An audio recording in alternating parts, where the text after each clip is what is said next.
Have two different quid pro quos, or two different blurring of the lines. We've got the one of the State Department that we're all talking about, and we'll see. One of these days, we'll find out if there was ever a quid pro quo.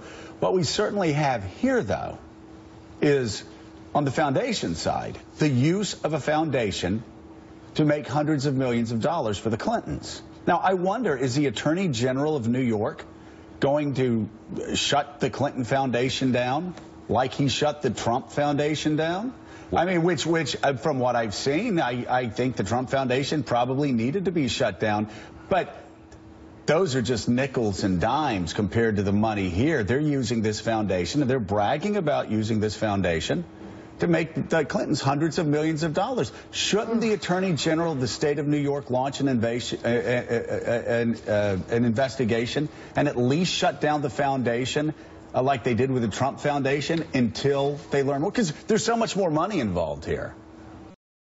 Well, the Clinton Foundation does do a lot of stuff that's good around the world. You can't ignore that piece of it.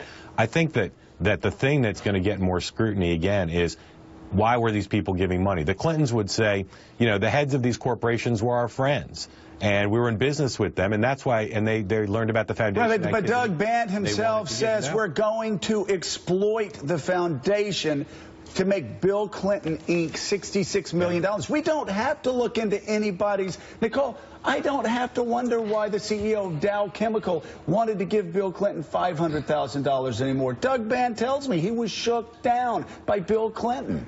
And I think the other half of the sentence was what was incoming. So he talks about the $66 million in hand, and there were another, I think, in excess of $100 million owed to them. So, I mean, it's sort of, the more you read, the more... And the value is increased by the fact that she's Secretary of State. And I remember when Vice President Biden was toying with getting into the race, Maureen Dowd wrote a piece, and there were other pieces about maybe one of his motivations and one of the sort of hungers in the Democratic Party was someone who had a better set of moral and ethical codes. I mean, this has been angst about the Clintons since their time in the White House. And, you know, Eddie, you can look at Bill Clinton's speeches. I mean, I've certainly read multiple press reports.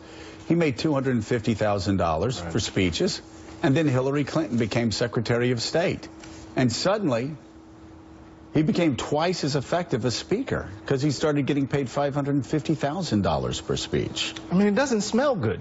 I mean, this is something, it doesn't smell good at all. And part of what I think the Democratic primary revealed was a deep-seated suspicion about her character, not only her policies, but her character, her intimate relationship with Wall Street, with big. And I think what the foundation has, what this reporting around the foundation reveals, right, is it gives us evidence that this wasn't just made up. Right? I mean, you think about what was it, 10 million from Victor, the Ukrainian steel magnate, Victor Pinchuk, and what that he demanded access to President Clinton, and if he didn't get it, the relationship with. I mean, what we see here isn't the direct line of quid pro quo. Mining deals. But we see all of these connections and these relationships that complicate how we think her judgment will be exercised. And Joe, there's another factor.